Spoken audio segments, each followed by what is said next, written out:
At the checkout counter of SaveMart, a tired 67-year-old woman held her young grandson tightly with one arm, while desperately counting her last few dollars with the other to buy arthritis medication.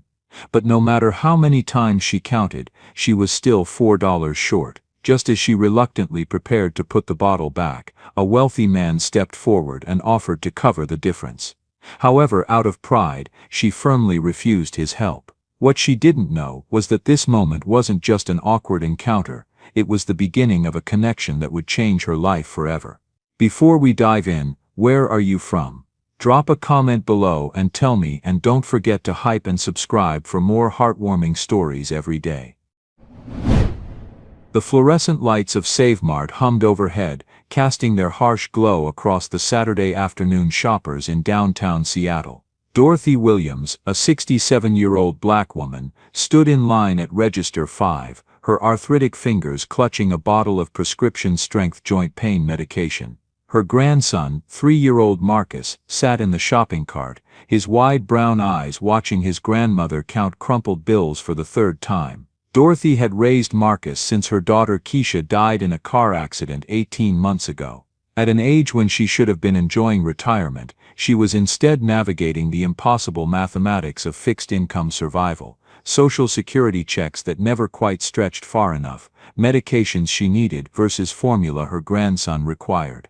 The arthritis in her knees and hands had been getting worse, making it nearly impossible to lift Marcus or even open a jar. The medication in her hands cost $43.67. She had exactly $39.82. "Next customer please," the cashier called, her voice flat with weekend exhaustion. Dorothy moved forward, setting the medication on the conveyor belt as if it were made of glass. Marcus coughed, that same rattling cough that had been keeping them both up at night. The free clinic had said he needed better nutrition, more protein, consistent formula since he was still partially bottle-fed and underweight for his age. The cashier, a middle-aged woman with tired eyes, scanned the medication. The register beeped. $43.67. Dorothy swallowed hard, her mouth suddenly dry. She placed her carefully counted bills on the counter, spreading them out like evidence of her own inadequacy. "I'm sorry," she said quietly, her voice barely above a whisper. "I thought I had enough, but I'm short." The cashier's expression remained neutral, but she let out a small sigh. "How much you got?" $39.82. "I'm about $4 short." Behind her, a woman's voice cut through the air, sharp and judgmental. "Some people should plan better before they come shopping." Another voice joined in, slightly softer but no less cutting. "That's what happens when you don't budget properly." Dorothy forced herself to keep her eyes down, her fingers reaching for the medication bottle. She wouldn't give them the satisfaction of seeing her cry. At 67 years old, she'd learned that tears only made people more uncomfortable, more convinced they were right about you. "I understand," she managed, her voice trembling despite her best efforts. "I'll just put it back." 4 people back in line stood James Mitchell, a white man in his early 40s wearing a tailored charcoal suit that probably cost more than Dorothy's monthly income. His 7-year-old daughter Sophie clutched his hand, her other arm wrapped around a stuffed elephant. James had been checking his phone, barely paying attention to the line, until the woman's sharp comment had broken through his distraction. He looked up, watching the elderly black woman at the counter trying so hard to maintain her dignity, her shoulders squared even as her hands shook. The small boy in her cart coughed again, and something about that sound made James's stomach twist. He'd heard that kind of cough before. His late wife Catherine had made the same sound during her illness, the year before pancreatic cancer had taken her, leaving James alone to raise Sophie. "Daddy, why is that grandma sad?" Sophie whispered, tugging on his sleeve. "Shh, sweetheart," James murmured, but he couldn't look away. Dorothy lifted the medication bottle, preparing to hand it back to the cashier, when James found himself stepping forward. "Excuse me," he said, his voice quiet but firm. "I'd like to cover the difference." Every head in the vicinity turned toward him. Dorothy froze, her eyes widening as she looked at the well-dressed stranger. For a moment, hope flickered across her face before pride slammed down like a steel door. "Thank you," she said carefully, her voice steady despite the emotion churning beneath the surface. "But no, I can't accept that. It's just a few dollars, James pressed gently, already reaching for his wallet. Please, let me help.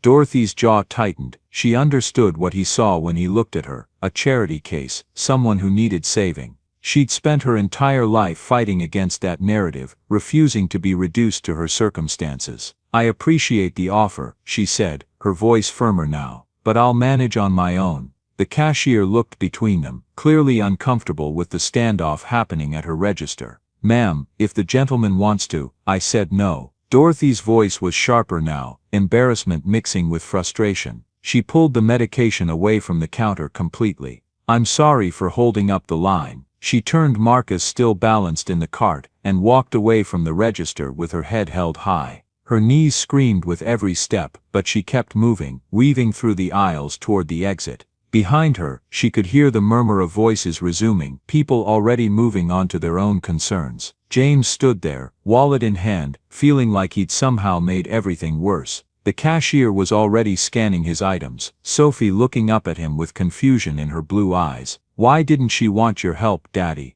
Sophie asked as they loaded groceries into their cart, minutes later. James struggled for an answer that a 7-year-old would understand. Sometimes, sweetheart, people need to feel strong. Sometimes help feels like something else. But you were being nice. I know, honey, but being nice isn't always enough. Outside, the late afternoon air had turned cold. Dorothy stood under a flickering streetlight near the bus stop, gently bouncing Marcus in her arms as his coughs grew more frequent. She glanced down at her phone. The bus was running 25 minutes late. 25 minutes of standing in the cold with a sick baby and empty hands, her knees throbbing with every shift of weight. It's okay, baby boy, she whispered into Marcus's curly hair. Grandma's going to figure something out. We always do. Marcus whimpered, his small body warm with fever against her chest. Dorothy closed her eyes, fighting back tears. She'd managed to scrape together enough for rent this month. There was a free clinic that opened Monday morning. If she could just get Marcus through the weekend with the formula she had left at home, they'd be okay. They had to be okay. Back inside the store, James finished loading his groceries into his Lexus SUV. Sophie buckled safely in her booster seat with her stuffed elephant. He was about to pull out of the parking lot when he patted his jacket pocket and realized something was missing, his phone. He must have left it at the register after the cashier handed back his credit card. Hang on, Sophie.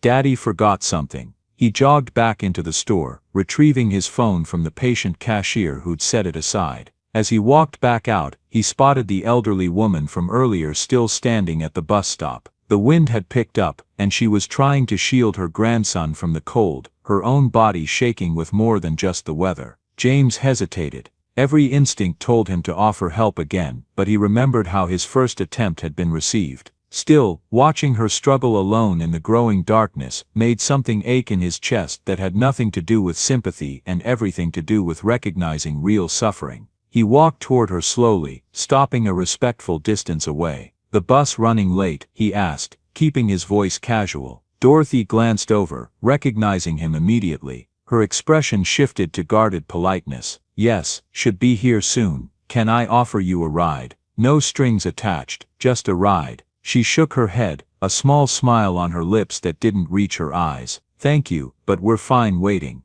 I appreciate the thought, though. James nodded, accepting her boundary this time. Okay, stay warm. He turned to leave, then paused. For what it's worth, I think you're doing an amazing job. Being a caregiver is hard enough without strangers making it harder. Something softened in Dorothy's expression for just a moment. Thank you for saying that. He walked back to his car, where Sophie was pressing her face against the window, watching the woman and child at the bus stop. As James pulled out of the parking lot, Sophie's question echoed in his mind. Why didn't you help her, Daddy? The truth was, he had tried, but maybe help only mattered if it was the kind someone could actually accept. The drive home took 20 minutes through Seattle's well-lit streets to the Laurelhurst neighborhood. James's house stood behind wrought iron gates, a sprawling craftsman-style home, with perfectly maintained gardens and warm lights glowing in every window. He carried Sophie inside, her small arms wrapped around his neck, and passed her off to Rosa, their housekeeper, who had dinner waiting. But as he moved through the evening routine, dinner, bath time, reading Sophie her favorite story, his mind kept returning to the pharmacy.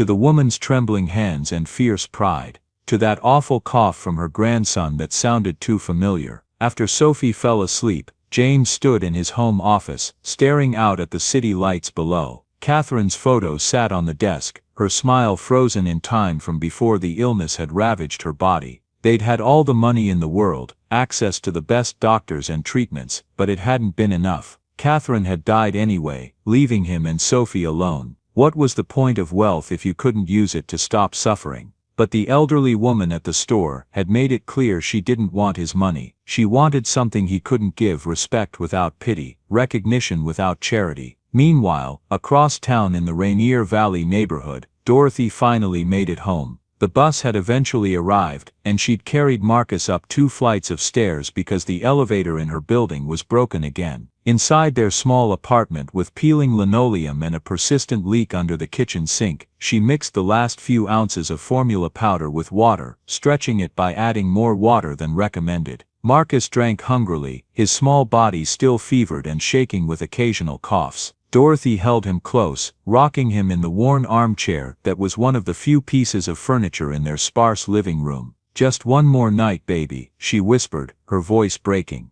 "Just make it through one more night, and Grandma will figure something out, I promise." She rocked Marcus until his breathing evened out in sleep, even as those rattling coughs continued. Rain began to fall outside, and the leak under the sink grew worse, water dripping into the bucket she'd placed there. Dorothy closed her eyes, one hand on her grandson's back, feeling each small breath like a prayer answered. She thought about the man in the pharmacy, his expensive suit and easy offer of help. People like him would never understand what it felt like to count pennies, to choose between medicine and food, to wear pride, like armor, because it was the only thing poverty couldn't take from you. She didn't blame him for trying to help, she just wished he could understand why she had to say no. As the night deepened and the rain fell harder, Dorothy held Marcus close and did what she'd done every night since her daughter died. She survived. One moment at a time, one breath at a time, one impossible choice at a time. That was all she knew how to do. That was all she had left. 3 days passed before fate brought them together again. Dorothy had managed to get Marcus through the weekend using the last of their formula and a borrowed $30 from her neighbor, Mrs. Chen, a grandmother who understood struggle without asking questions. Monday morning arrived with weak sunshine breaking through Seattle's famous clouds, and Dorothy reported for her shift at Bright Futures Community Center. She'd worked there for 10 months as a custodian, coming in before the senior activities began to clean floors and sanitize common areas, staying late to ensure everything was perfect for the next day. It wasn't glamorous work, but it came with one precious benefit. The director, Patricia Hayes, had bent the rules to allow Marcus to stay in the center's childcare room during Dorothy's shifts. Patricia had seen something in Dorothy that reminded her of her own mother's struggles raising her alone. Dorothy was mopping the main hallway when she heard excited voices in the community room. She glanced at the schedule posted near the supply closet, and her stomach dropped. Today was the day some tech company was sponsoring a special program for the seniors: new tablets for digital literacy classes, upgraded equipment for the fitness room, and a renovation fund for the building's accessibility features. The center had been buzzing about it for weeks. She'd forgotten all about it in the chaos of Marcus's worsening cough and her own exhaustion from pulling double shifts. Her second job, working night shifts as a home health aide for Evercare Services, meant she usually survived on 3 or 4 hours of sleep. But she couldn't afford to quit either position. Together they barely covered rent and basic necessities. Dorothy kept her head down, focusing on the floor in front of her mop, when she heard a voice that made her freeze. "This is a wonderful facility," the voice said. "My daughter Sophie has been asking about volunteer opportunities, and your intergenerational program seems like exactly what she needs." James Mitchell stood in the doorway of the director's office, shaking Patricia Hayes' hand. He looked every bit the successful businessman in his navy suit, his dark hair neatly styled, his smile warm and genuine. Sophie bounced beside him, already eyeing the children's area with excitement. Patricia beamed. "We're so grateful for your company's sponsorship, Mr. Mitchell. Our seniors will benefit tremendously from your generosity." Dorothy tried to slip down the side hallway before he noticed her, but Sophie's voice rang out clear as a bell. "Daddy, look, It's the grandma from the store. James's head turned, his eyes finding Dorothy immediately. Recognition flashed across his face, followed by something that might have been concern or surprise. Dorothy felt her cheeks burn as she gripped the mop handle tighter. "Hello," she managed. "Hello," James said, his voice careful and neutral. Patricia's curious gaze moved between them. "You two know each other." "We've met briefly," James said smoothly, not elaborating. Dorothy was grateful for his discretion at least. Sophie had already lost interest in the adults, spotting Marcus playing with blocks in the corner of the childcare area. She rushed over with her stuffed elephant, dropping down next to the younger boy with immediate enthusiasm. "Hi, I'm Sophie, what's your name?" Marcus looked up shyly, his eyes still slightly glazed with the remnants of his fever. "Marcus," he whispered. "Want to play with me? This is Ellie." She held out her elephant. "She likes building block towers." Despite his lingering illness, Marcus's face lit up with a smile. Within moments the two children were laughing together, building a precarious tower that kept toppling over, much to their delight. Dorothy watched from the hallway, her heart swelling and breaking at the same time. Marcus so rarely got to just be a carefree child. Most days were colored by doctor visits, medicine schedules, and her constant worry. Seeing him laugh like this was a gift. "Miss Williams, you can take your break now," Patricia called out. "The morning cleaning is finished, and the children are occupied." Dorothy nodded, stashing her mop in the supply closet, and heading toward the small staff break room. She just poured herself a cup of terrible coffee when James appeared in the doorway. Her hand tightened on the mug. "I don't mean to intrude," he said quietly, holding up his hands in a gesture of peace. "I just wanted to apologize for the other day at the store. I didn't mean to make things more difficult for you." Dorothy took a sip of coffee, buying herself time to gather her thoughts. "You don't need to apologize. You were being kind. I just couldn't accept it." "I understand." He paused, then added, "For what it's worth, those people who said those things, they were wrong. Completely wrong." Something in his tone made Dorothy look up at him, really look at him. There was genuine regret in his eyes, not pity. That distinction mattered more than she could put into words. "You learn to stop hearing them," she said with a slight shrug. "After a while, their words just become noise. You shouldn't have to learn that." "Maybe not, but that's the world we live in." She gestured toward the childcare area where their children's laughter echoed. "Though I appreciate what your company is doing here. The seniors need this." James followed her gaze, watching Sophie and Marcus play together. They really hit it off. "Marcus doesn't usually warm up to people that quickly. Your daughter must have a special gift." "Sophie's always been like that. Open heart, no fear." His expression softened with fatherly pride. "Sometimes I wish I could see the world the way she does." They stood in companionable silence for a moment, before Dorothy noticed the bandage on her own wrist, and quickly pulled her sleeve down to cover it. But James had already seen it. "Are you hurt?" he asked, concern coloring his voice. "It's nothing, just a burn from work. My other job." "Other job?" Dorothy hesitated, then figured there was no point in hiding it. He'd probably find out anyway if Sophie kept coming to the center. "I work nights as a home health aide. Sometimes the patients need help with meals, and I got careless with hot soup." James's brow furrowed. "You work here during the day, and as a health aide at night." "I do what I need to do." Her tone made it clear the subject was closed. His phone buzzed, and he glanced at it, his expression darkening immediately. "Excuse me for a moment." He stepped away, his voice dropping to an angry whisper as he answered, "What do you mean the funds are missing?" Dorothy couldn't hear the rest of the conversation, but she saw his jaw clench and his free hand curl into a fist. Whatever was happening, it wasn't good. When he returned a few minutes later, his professional mask was back in place, but tension radiated from his shoulders. "Problem?" Dorothy asked, surprising herself with the question.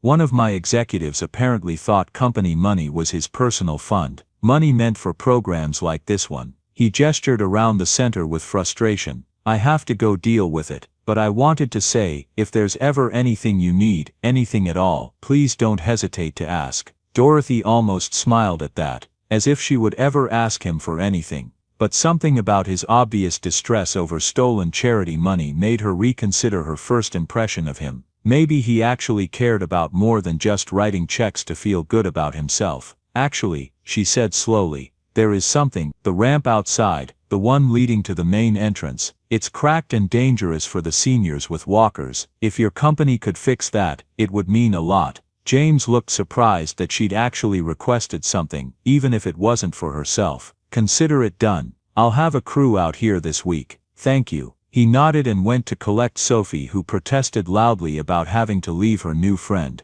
The two children exchanged a tearful goodbye that seemed far too dramatic for having known each other less than an hour, making both caregivers smile despite themselves. After they left, Dorothy returned to her cleaning duties, but her mind kept wandering back to the strange encounter. James Mitchell was nothing like she'd expected. He didn't treat her like she was invisible the way most wealthy people did. He actually listened when she spoke. That was rare. The rest of the week passed in Dorothy's usual blur of exhaustion. Friday arrived, and Dorothy was surprised to see James's Lexus pull up outside the community center. But he wasn't dropping off Sophie. He stepped out wearing jeans and a work shirt, tools in hand, and headed straight for the entrance ramp. Patricia Hayes looked just as confused as Dorothy felt. Did he say he was coming to fix the ramp himself? He said he'd send a crew, Dorothy murmured, watching through the window as James examined the cracked concrete, testing the stability and measuring the damage. For the next 4 hours, James worked on that ramp. He didn't send employees or contractors. He did it himself, his expensive clothes forgotten in favor of actual labor. Dorothy found excuses to walk past the windows, watching him work with a growing sense of disbelief. By mid-afternoon, the ramp was fixed. James tested it personally, walking up and down with exaggerated care to make sure it was safe. When the seniors arrived for their afternoon activities, their expressions of gratitude and relief made all his effort worthwhile. Dorothy found herself walking outside, approaching him as he packed up his tools. "You didn't have to do this yourself," she said. He looked up, wiping sweat from his forehead with the back of his hand. "I know, but I wanted to. Sometimes it's important to do things with your own hands instead of just paying someone else to do them." "Well, thank you." The seniors are thrilled.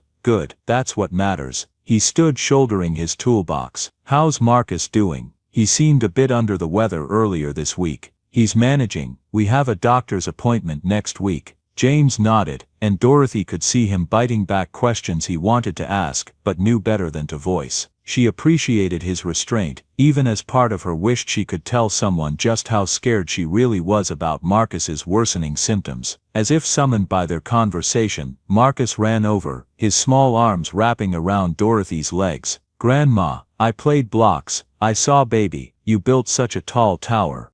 Marcus hid his face shyly against her leg, and Dorothy ran her fingers through his curls affectionately.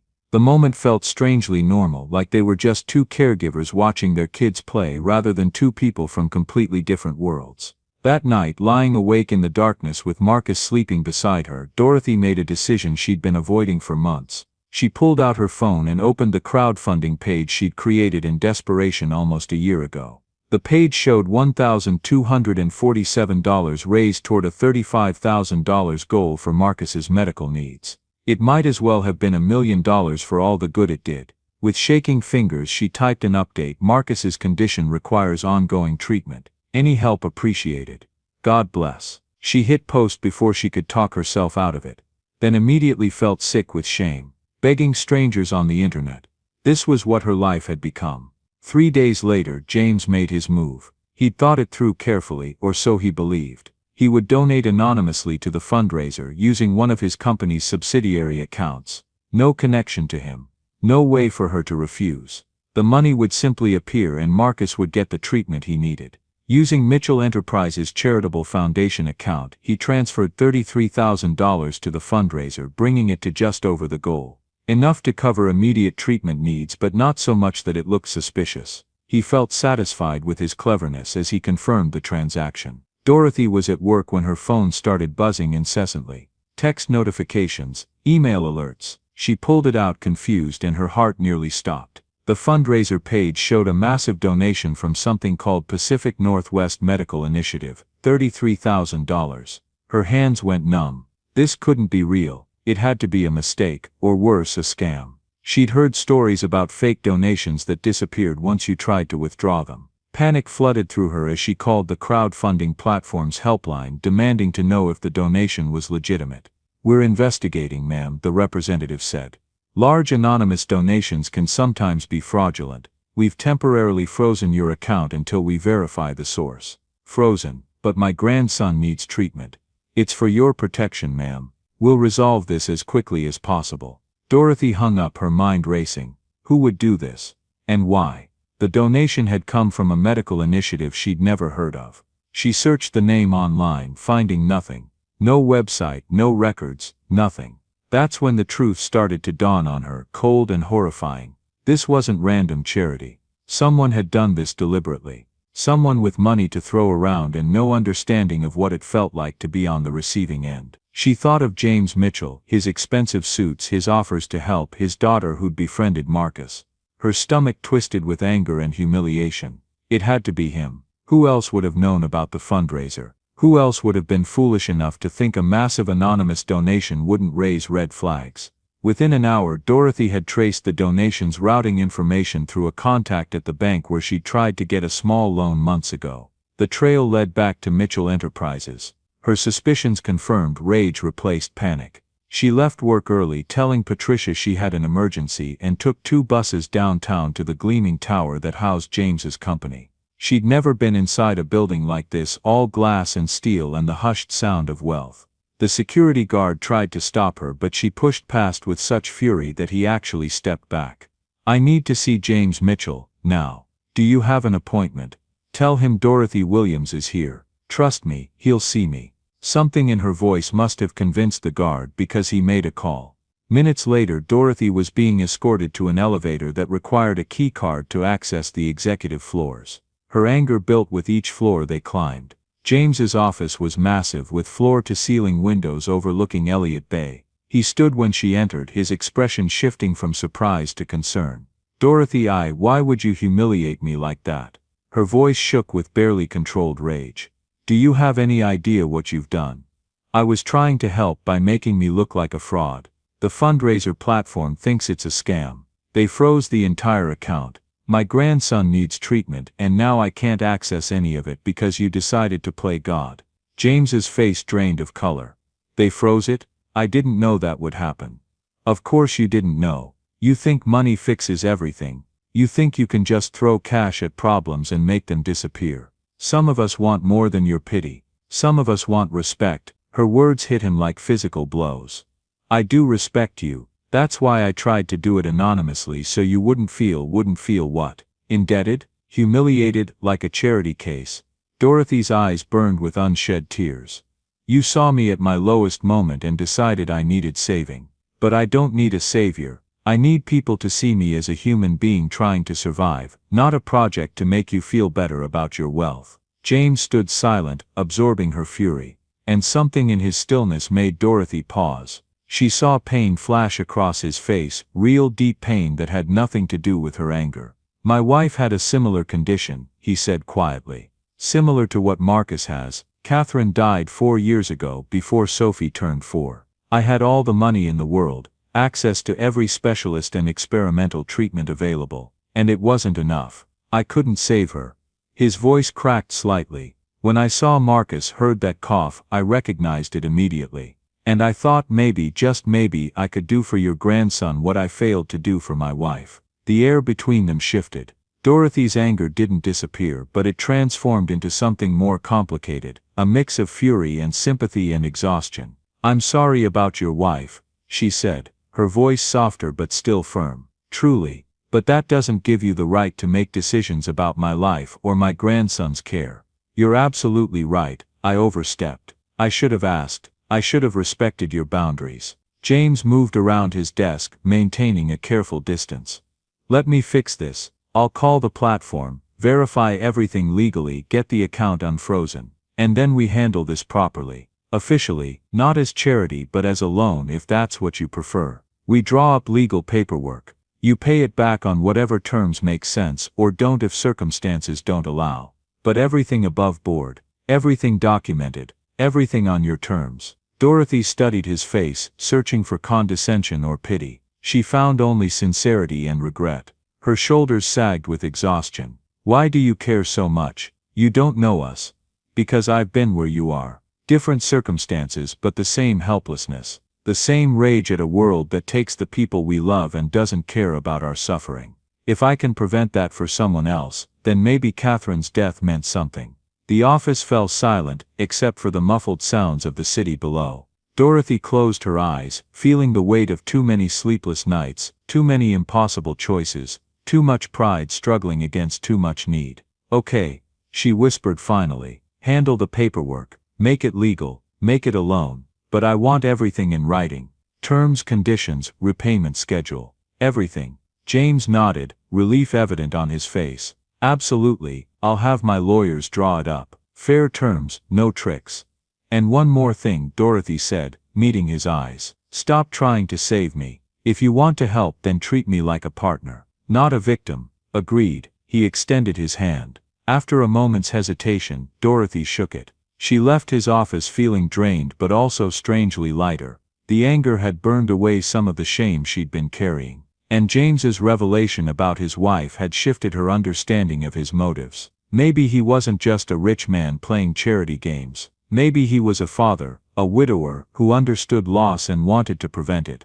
That didn't make his actions right, but it made them human. 6 weeks passed, and Marcus's transformation was remarkable. The early intervention treatments were working better than anyone had dared hope. His cough diminished. His energy returned. Watching him play with the other children at the community center brought tears to Dorothy's eyes almost daily. The specialists at Seattle Children's Hospital were cautiously optimistic, using words like responding well and positive indicators. James visited occasionally, always under the pretense of checking on the loan paperwork or discussing program updates with Patricia. But really he came to see Marcus's progress. Sophie had become deeply attached to the younger boy, calling him my little brother with such conviction that even the center staff had started treating them like siblings. The two children were inseparable during their time together. Sophie would wait by the door each morning she visited, and Marcus would light up when he saw her. They'd rush off together to whatever adventure they'd dreamed up.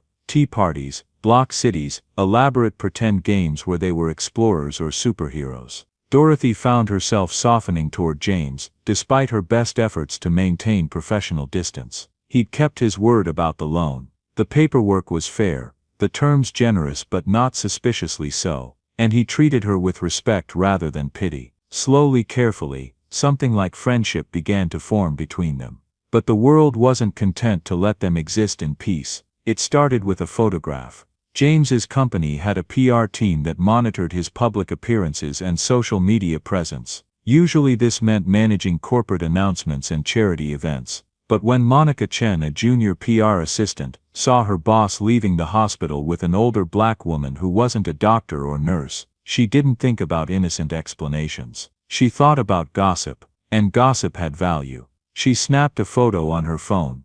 James and Dorothy standing near his car, engaged in what looked like an intimate conversation. In reality they'd been discussing Marcus's upcoming specialist appointment, but the camera captured only two people standing close together, his hand briefly touching her shoulder in a gesture of support. Monica sent the photo to her friend who worked at a local gossip blog. "Your tech guy with mystery woman, looks pretty cozy," her text read. The photo was published 2 days later with the headline, "Mitchell Enterprises CEO's Secret Companion."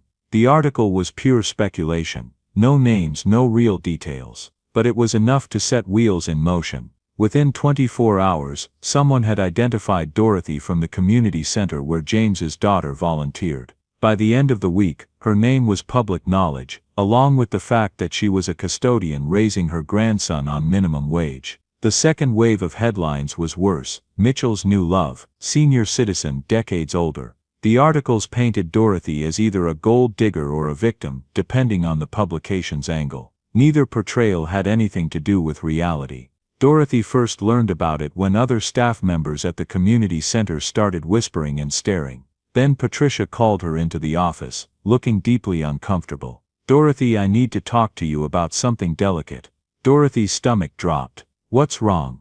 "There are some articles circulating. Photos of you and Mr. Mitchell." Patricia pulled up a gossip website on her computer. "The board of directors is concerned about publicity. They feel that having you continue working here while you're involved in a scandal could affect the center's reputation." "Scandal? There's no scandal. He's helping with my grandson's medical bills. That's all. I believe you, Dorothy. But perception matters to the board. I'm sorry, but they've decided to let you go. Effective immediately. The words hit like a physical blow. You're firing me. I've done nothing wrong. I know. I fought for you, but they wouldn't budge. I can give you 2 weeks severance, but 2 weeks wouldn't cover anything. And what about Marcus? He needed the childcare. Patricia's eyes filled with sympathy. I'm so sorry, if it were up to me, but it wasn't up to her. Dorothy left the office in a daze, collected Marcus, and went home to their apartment, where she found her landlord, Mr. Gomez, waiting with a smug expression and a new notice. Rent's going up next month, he announced. All this publicity paparazzi might start coming around. I got to protect the other tenants. 50% increase. You can't just check your lease. Month-to-month agreements allow for adjustments with proper notice. Take it or leave. Dorothy wanted to scream. She wanted to tear the notice into pieces. But Marcus was watching, confused and scared by the raised voices. So Dorothy swallowed her rage and nodded. I understand. Inside the apartment she finally let the tears come. Everything was falling apart. She'd lost her job. Her housing was in jeopardy. And all because she'd accepted help from someone trying to do good. The price of association with wealth was higher than she'd ever imagined. James learned about the articles from his executive assistant before he'd even finished his morning coffee. His first instinct was fury, at the gossip blogs, at his own PR team, at the invasive nature of public attention. His second instinct was concern for Dorothy. He called her immediately, but she didn't answer. He tried 3 more times before leaving a message. Dorothy, I just saw the articles. I'm so sorry, this is my fault. Please call me back. We'll fix this. But how did you fix reputation damage? How did you unring a bell that had already echoed across the internet? James began investigating, pulling his security team into emergency meetings. Someone had leaked that photo. Someone in his organization. He needed to know who. The answer came faster than expected. The leak was traced to Monica Chen, who cracked under questioning and admitted she'd shared the photo with her friend. She was fired on the spot, but the damage was done. James's lawyers were already preparing cease and desist letters to the gossip sites, but legal remedies took time. Time that Dorothy didn't have. Then things got worse. A knock came on Dorothy's door 2 days after she'd been fired. She opened it to find 2 people in professional attire with serious expressions. Miss Williams, I'm Jennifer Park from Child Protective Services. We received a report about your living situation. May we come in? Dorothy's blood turned to ice. A report? What kind of report? An anonymous tip claiming unstable housing, potential neglect and concerning financial relationships. We're required to investigate all reports involving minor children. This couldn't be happening.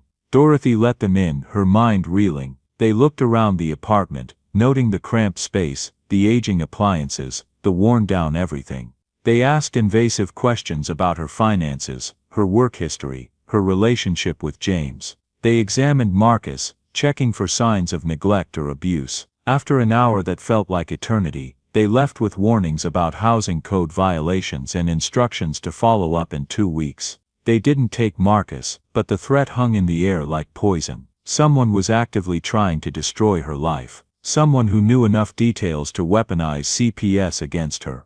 Dorothy collapsed on the floor after they left, Marcus climbing into her lap, confused and frightened. Grandma crying. Grandma's okay, baby, just tired. But she wasn't okay. She was breaking. All her pride, all her strength, all her determination to handle things alone. It wasn't enough. The world was crushing her, and she didn't know how to fight back. That night, James received an anonymous email, short and vicious: stop interfering or the child goes into the system. Your choice. He stared at it, rage building in his chest.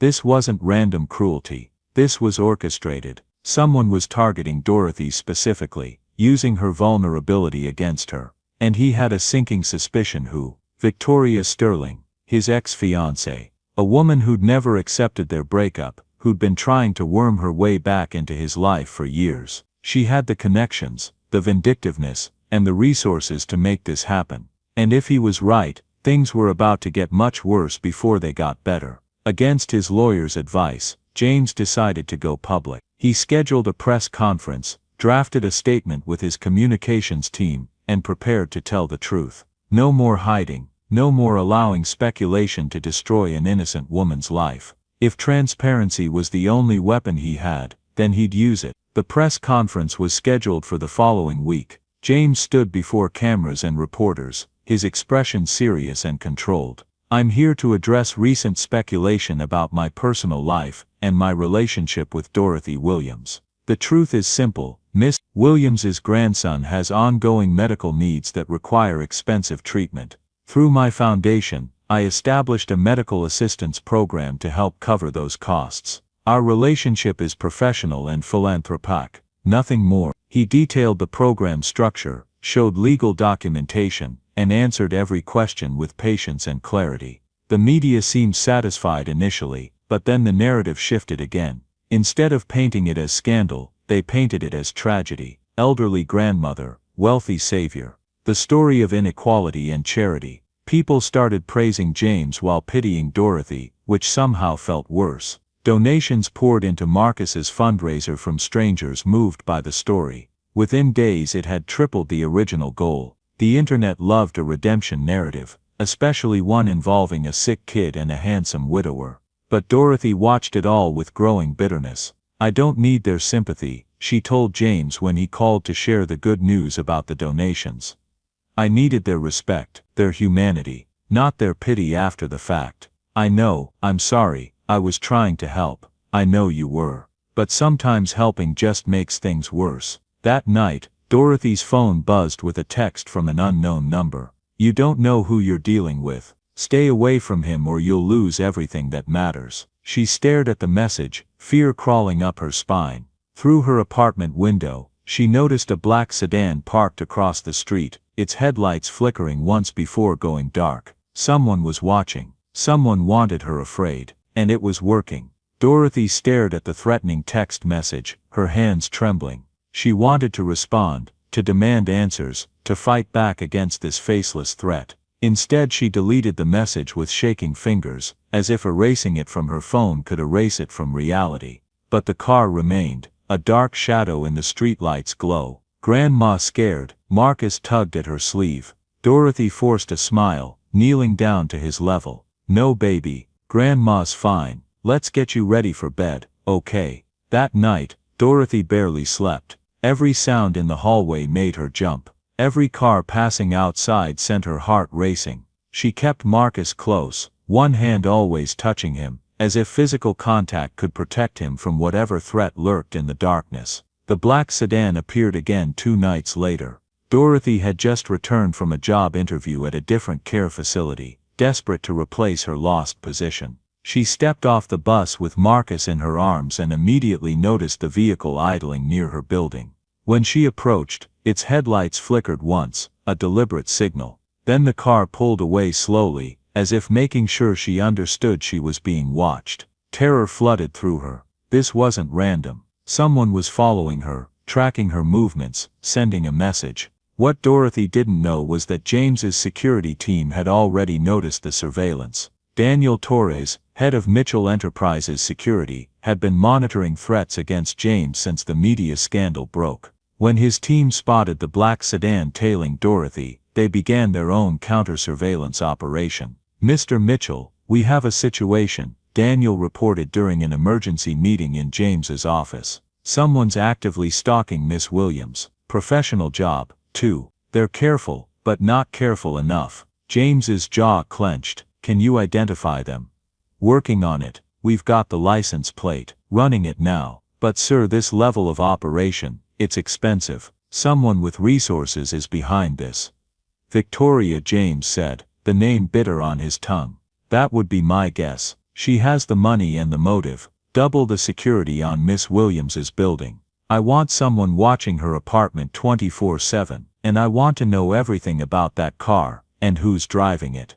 Daniel nodded and left to coordinate. James stood at his window, looking out over Seattle, rage simmering in his chest. Victoria Sterling, his ex-fiancée who couldn't accept that their relationship was over. A woman who'd spent years trying to manipulate her way back into his life. And now she was threatening an innocent grandmother and child. It was time to end this. The next afternoon, Victoria showed up at James's office unannounced. She breezed past his assistant with the confidence of someone who'd once had unrestricted access to his life. Her designer suit fit perfectly, her platinum hair styled immaculately, every inch of her screaming wealth and privilege. "James, darling," she said, settling into the chair across from his desk without invitation. "I heard about your little charity case. The media's been quite unkind." James's expression remained cold. "What do you want, Victoria?" "I'm just checking in, making sure you're handling things appropriately. Your involvement with that woman could seriously damage your company's reputation. The board must be concerned." "The board is fine, and my involvement is legitimate philanthropy. Not that it's any of your business." Victoria's smile didn't reach her eyes. "Everything about you is my business, James. We have history. I care about your well-being. We have a past, that's all. And I'd appreciate it if you'd stay out of my present." She stood smoothing her skirt with deliberate elegance. "Just be careful. Women like her, they know how to exploit men like you. She sees dollar signs, nothing more. Get out, Victoria. I'm only trying to protect you from making a terrible mistake. That woman and her sick grandson, they're anchors that will drag you down. Cut them loose before it's too late." James rose, his voice deadly quiet. "I said get out, now, before I have security escort you." Victoria's mask slipped for just a moment, revealing the venom beneath. "You'll regret choosing her over me." Then she was gone, heels clicking sharply against the marble floor. James immediately called Daniel. "Victoria was just here. I need to know what she's planning. Use whatever resources necessary." Meanwhile, Dorothy was facing her own crisis. Marcus's health had taken a sudden downturn. The early treatment had been working beautifully, but now complications were arising. The doctors called it an unexpected reaction. Marcus needed additional specialized care that wasn't covered under the original treatment plan. The cost an additional $28,000. Dr. Jennifer Patel, Marcus's primary specialist, delivered the news with professional sympathy. "The treatment needs to begin within 3 weeks. Without it, the progress we've made will be lost, and his condition will deteriorate rapidly." Dorothy sat in the hospital consultation room, feeling the world tilt beneath her. "I don't have that kind of money. The fundraiser, the loan, it covered the first round of treatment, but this, I understand this is difficult. Let me give you some time to explore your options." Options? What options did she have? Beg strangers on the internet again? Ask James for more help and sink deeper into dependence? Watch her grandson suffer because she couldn't afford to save him? That evening, Dorothy walked into Chen's pawn shop, a dingy storefront wedged between a laundromat and a nail salon. She clutched a small velvet box in her hand, her heart breaking with every step. Inside was her wedding ring, the only thing she had left from her late husband Robert, who died of a heart attack when she was 53. The ring was simple, nothing extravagant, a thin gold band with a small diamond that had belonged to Robert's mother. But it represented everything. Their love, their promises, the life they'd built together before his death had left her alone. Selling it felt like betraying his memory, erasing the last physical proof that he'd existed. The pawnbroker, a heavy-set man with tired eyes, examined the ring with professional detachment. "I can give you $1,400. It's worth more than that," Dorothy protested weakly. "Maybe to you, but this is what I can sell it for. Take it or leave it." $1,400 wouldn't even dent the treatment cost, but it was something. It could buy time, buy formula, and rent and breathing room. Dorothy closed her eyes, feeling tears slip down her cheeks. "I'll take it." She left the pawn shop with cash in her pocket and a hole in her heart. Robert would have understood, she told herself. He would have wanted Marcus to live, no matter the cost. But understanding didn't make it hurt any less. What Dorothy didn't see was the man following her with a camera, Victoria's hired photographer, tracking her movements, waiting for an opportunity. The pawn shop was perfect. He snapped photos of Dorothy leaving with tears on her face, already crafting the narrative in his mind. But James's security team saw him. They'd been maintaining their watch on Dorothy, and they intervened immediately. Daniel Torres stepped in front of the photographer just as he was preparing to leave. "Hand over the camera," Daniel said quietly, his voice brooking no argument. "I don't know what you're talking about. Public street, buddy. I can photograph whatever I want." 2 more security personnel appeared from a nearby car. The photographer's confidence wavered. "This is harassment."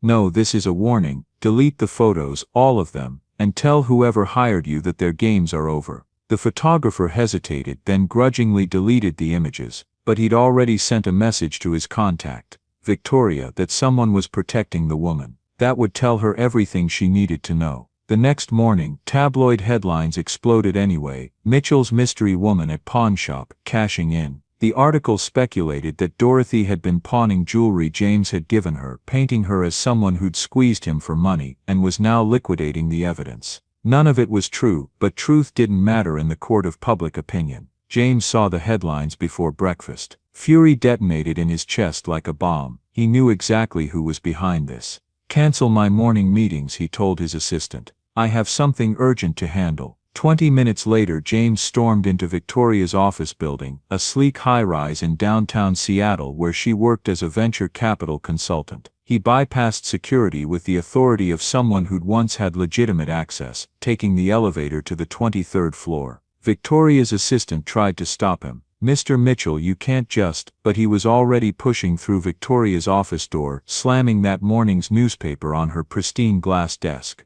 The headline screamed its lies between them. "You've crossed the line," James said, his voice dangerously quiet. "This ends now." Victoria barely glanced at the paper, a small smile playing at her lips. "I don't know what you're talking about. I don't control the media." "No, but you pay people who feed them stories." "I know about the photographer. I know about the anonymous CPS report. I know everything, Victoria. You can't prove anything." "Can't I?" James leaned forward, his hands flat on her desk. "My security team has been very thorough. Bank records showing payments to certain individuals. Phone records connecting you to the tabloid that published this garbage. Emails discussing Dorothy specifically." "Want me to continue?" For the first time, uncertainty flickered across Victoria's face. "You're bluffing. Try me. I have enough evidence to bury you legally and professionally. Harassment, stalking, defamation, filing false reports with government agencies. You'll spend years in court and lose everything."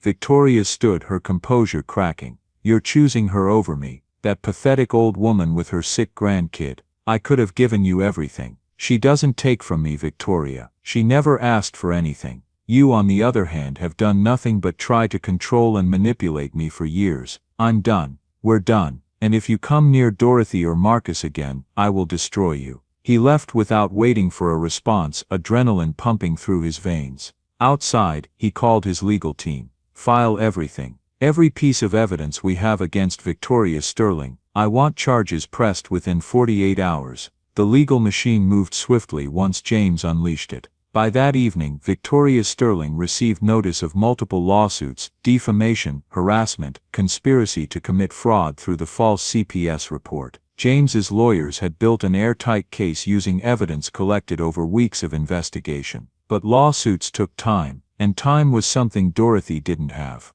Dorothy had withdrawn from public life almost completely after the pawn shop headlines. She refused to answer calls or messages, even James's attempts to reach her. She'd retreated into survival mode, taking double shifts at the new home care agency she'd managed to get hired at, desperately trying to cobble together money for Marcus's additional treatment. At the community center's childcare program, the one place she could still afford for Marcus, Sophie noticed his absence when she visited with her father. "Where's Marcus?" she asked James every time. "Why doesn't he come anymore?" "He's taking a break, sweetheart. He'll be back soon." "But I miss him. He's my little brother." Those words sparked an idea. Sophie had been asking to do something special for Marcus for weeks. What if they could use that innocent love to cut through all the adult complications and media noise? "Sophie, would you like to draw a picture for Marcus? Something special to make him feel better?" Sophie's face lit up. "Yes, I'll draw us together." That afternoon, Sophie created her masterpiece, a crayon drawing of 2 families holding hands. On one side stood stick figures labeled Daddy and Me. On the other side stood two figures labeled Marcus and Grandma Dorothy. Above them, in Sophie's careful 7-year-old handwriting, she'd written, "We are family, I love you." James looked at the drawing, emotion swelling in his chest. Children saw the world so simply, so purely. No complications about wealth or scandal or appropriate boundaries. Just two kids who loved each other.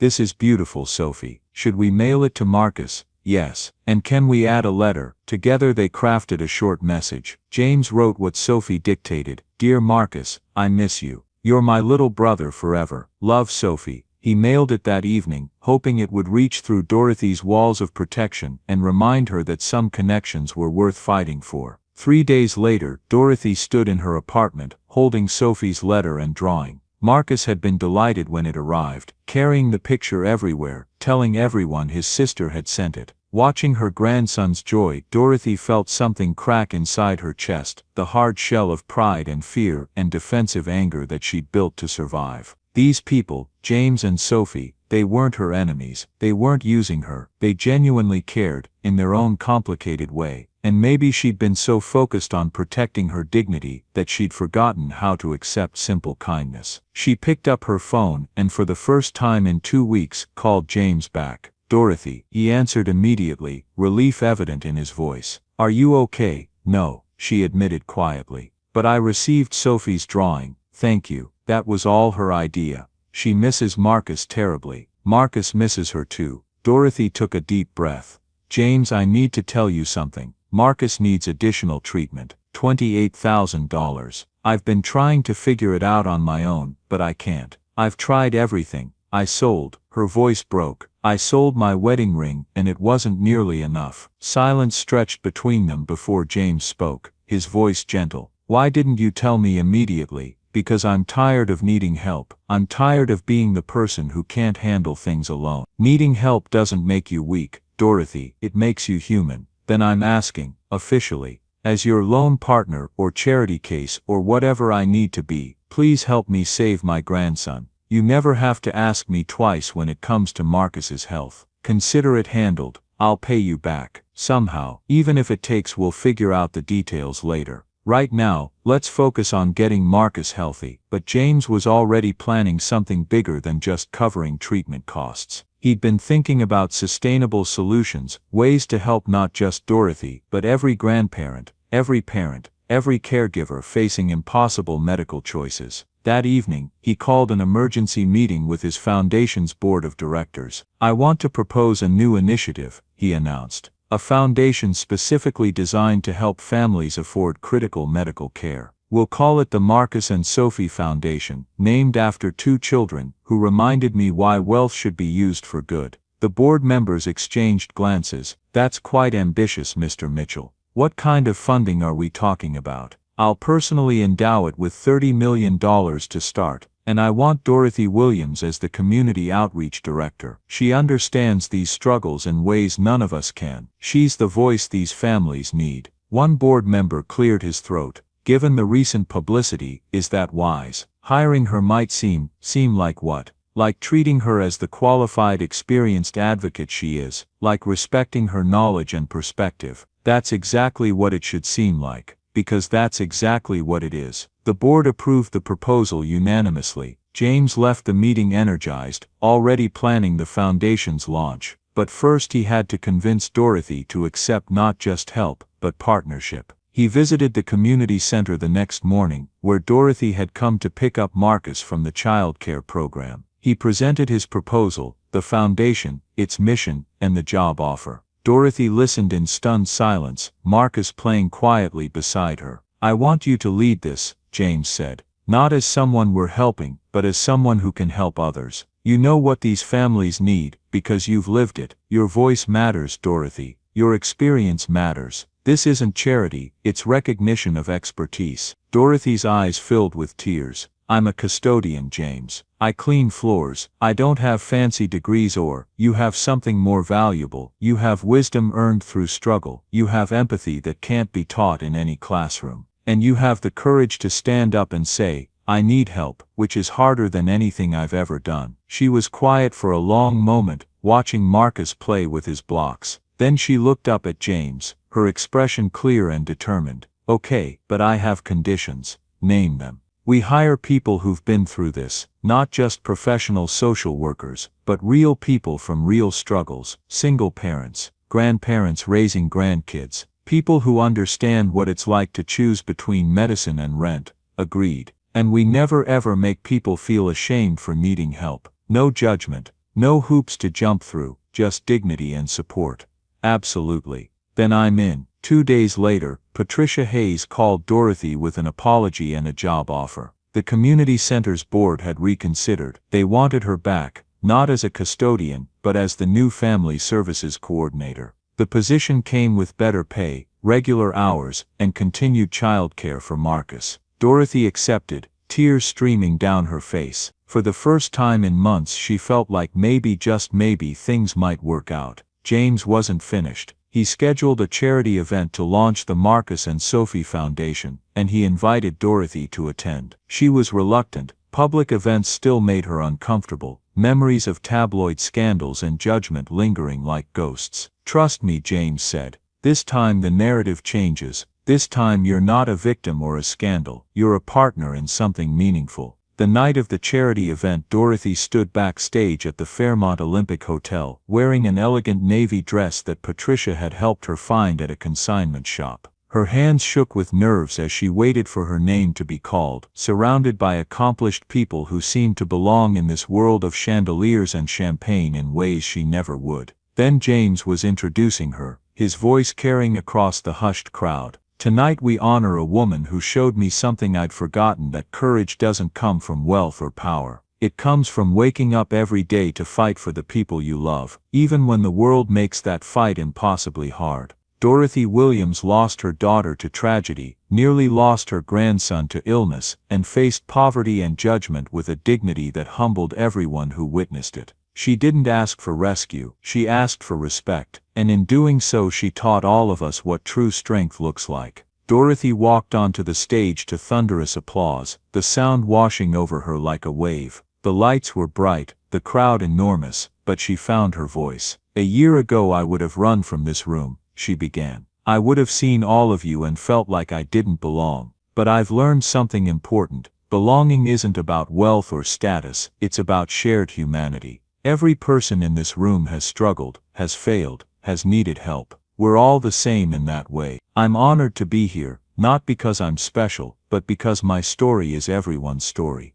We all need each other, we all deserve dignity, we all matter. The standing ovation lasted several minutes. Cameras flashed, but Dorothy felt calm, centered in a way she'd never experienced before. She'd found her voice, and it was strong. After the event, as guests mingled over dessert and coffee, an older woman approached Dorothy hesitantly. She looked vaguely familiar, and then Dorothy recognized her, the cashier from Save Mart, the woman who'd been there that first terrible day. Miss Williams, the woman said quietly, her face flushed with shame. I don't know if you remember me, but I was the cashier when you couldn't afford the medication. I've wanted to apologize for months. I was so cold, so dismissive. I treated you like you were invisible. Dorothy studied the woman's face, seeing genuine remorse there. She remembered that day vividly, the humiliation, the whispers, the judgment from strangers who knew nothing about her life. But she also remembered what she'd learned since then, about grace and forgiveness.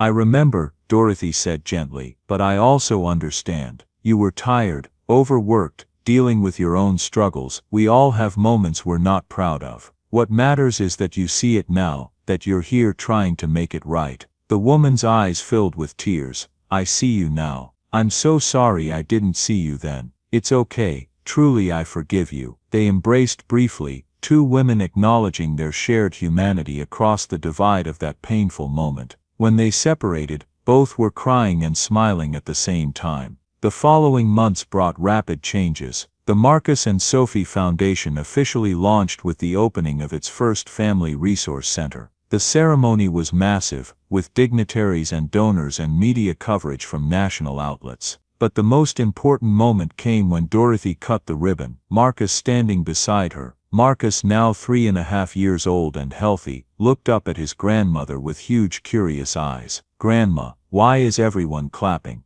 Because we're helping other kids feel better, baby. Kids like you who got sick but need medicine and doctors. That's good, Grandma. Everyone should feel better. Such simple wisdom from a child who'd suffered more than most adults. Dorothy kissed the top of his head, overwhelmed with gratitude that Marcus was here, alive, healthy, asking questions instead of struggling for each breath. After the speeches and photos, Marcus ran straight to Sophie, who'd been waiting impatiently through all the boring grown-up stuff. The children immediately launched into an elaborate game, their laughter echoing across the new playground. James approached, carrying a small wrapped gift. Marcus asked me to give this to you. Dorothy unwrapped it carefully, finding a crayon drawing. It showed a medicine bottle with a heart drawn inside. At the bottom, in Marcus's careful preschool handwriting, "So you don't forget where we met." Dorothy laughed and cried simultaneously. "He remembers the pharmacy?" she asked. Sophie told him the story. "Now it's part of their mythology, how our families met because of medicine and became friends forever." "Is that what we are, friends?" James smiled. "I think we're family, maybe not in the traditional sense, but in the ways that matter. We fought together, survived together, built something meaningful together. That's family." Dorothy nodded, understanding the truth of his words. Over the past year, she and James had developed something rare, a partnership built on mutual respect, shared purpose, and genuine care, without the complications of romance. They'd each lost spouses they'd loved deeply. Neither was looking to replace that. But they'd found something equally valuable: true friendship and collaboration. As the afternoon sun began to set, James walked Dorothy and Marcus to their car. Marcus chattered about the ribbon cutting and how he got to be super important today. Sophie had already given him approximately 7 hugs goodbye and made him promise to come over for a playdate tomorrow. "You know," James said quietly as Dorothy buckled Marcus into his car seat, "when I saw you in that pharmacy, I thought I was supposed to save you. But you saved me. You showed me what my wealth should be used for. You gave me purpose again after years of just existing. So thank you." "We saved each other," Dorothy replied. "That's what people do when they actually see each other as human beings instead of problems or projects or statistics." "Exactly." They said goodbye without fanfare, just a simple wave as Dorothy drove away with Marcus singing in the back seat. No dramatic music, no passionate declarations, just two people who'd found unexpected connection in crisis and turned it into something that would help thousands of families facing similar struggles. 3 years later, Save Mart Pharmacy underwent renovations. When they reopened, a small bronze plaque was mounted near Register 5, the same register where Dorothy and James had first crossed paths. It read, "In memory of where kindness began, Marcus and Sophie Foundation established 2024, serving families, honoring dignity, celebrating humanity." The pharmacy had partnered with the foundation to create a program where customers could anonymously pay for medications for others in need. A simple system, a quiet kindness. No judgment, no shame, just human beings helping each other survive. One afternoon, a young mother stood at that same register, counting change, realizing she was short for her daughter's prescription. The cashier smiled gently and said, "Don't worry, someone already paid for it." The woman looked confused, then grateful, then overwhelmed. "Who? I need to thank them." That's the beauty of it. You don't know who helped you, you just accept it, let it give you hope, and someday when you're able you help someone else. That's how kindness works. The young mother left with tears in her eyes and medicine in her hands, not knowing that this moment was part of a legacy that had started with a desperate grandmother, a bottle of arthritis medication, and 2 strangers who'd recognized each other's humanity. Years rolled forward. Marcus grew into a bright, compassionate teenager who wanted to become a pediatrician so he could help kids like he'd been helped. Sophie became passionate about social justice, using her privilege to advocate for equity and access. The two remained close friends, siblings in all the ways that mattered. Dorothy continued leading the foundation, her voice now nationally recognized in conversations about healthcare access and family support. James expanded his philanthropic work, using his business success to fund dozens of initiatives. They remained close friends and colleagues, their grandchildren in spirit binding them together as surely as their shared mission. And sometimes, late at night when Dorothy couldn't sleep, she'd pull out that old crayon drawing from Marcus, the medicine bottle with the heart inside. She'd remember standing in that pharmacy, humiliated and defeated, certain that moment represented everything wrong with her life. But it hadn't been an ending. It had been a beginning. The moment when two lives collided and changed trajectory, when pride and wealth both learned to bow to simple human dignity, when a chance encounter became the foundation for something beautiful. She'd learned that accepting help wasn't weakness, that needing people didn't diminish her, that true strength came not from doing everything alone, but from having the courage to reach out, to connect, to build something together that neither could create apart. In the end, it wasn't about the medication. It had never been about the medication. It was about being seen, being valued, being human. That's what they'd given each other that day in the pharmacy, recognition. And from that recognition, everything else had grown. The plaque at Save Mart became something of a local landmark. People took photos there, shared the story online. The foundation's origin story spread, inspiring similar initiatives across the country, and eventually around the world. Proof that one moment of genuine compassion could ripple outward infinitely, changing not just individual lives, but entire communities. And so the story that began with a grandmother, unable to afford arthritis medication, ended with millions of families receiving help, thousands of children getting medical care, and countless people learning that kindness wasn't about grand gestures or unlimited resources. It was about seeing each other, really seeing each other, and choosing to help. Not from pity, but from recognition of shared humanity. That was the real miracle, not the money or the foundation or the awards, but the simple profound act of one person seeing another person struggle and saying, "I see you, you matter, let me stand beside you." Everything else was just details, beautiful, important details. But the heart of it all remained that first moment of recognition in a pharmacy checkout line, where true kindness began, and where it would continue forever forward, one person at a time.